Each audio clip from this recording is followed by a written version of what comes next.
So let's see for the solutions of questions number 3.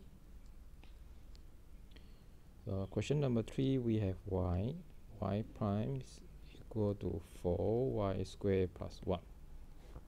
So y prime can be written as dy dx. This is equal to 4y squared plus 1. So to make these differentiation equations separable, then we have to move the unknown function y or to the right hand side of the equations, and then we move the dx to the right hand side. Now we take the integrations on both sides of these equations, okay, and the right hand side of these integrations is simple, which is x plus c. Now we do the left hand side integrations.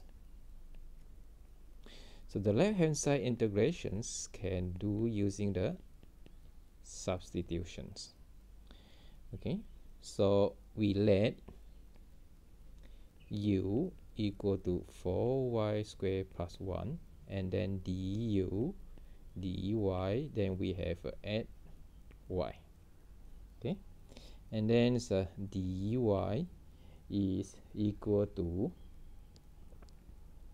1 over add y du. So we substitute this to the left hand side of the integrations. Then we have y divided by u. So dy is 1 over add y du. Now you see we can cancel out the y, and then we can rewrite this as 1 over add divided by u du.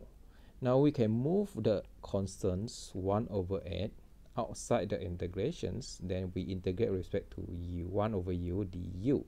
So this is equal to 1 over add natural log of u.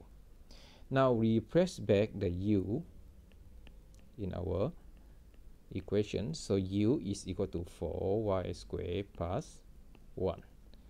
So the general solutions of this differentiation equation is we equal the left hand side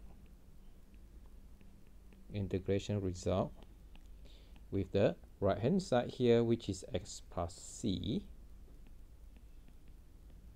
So this will be our general solutions.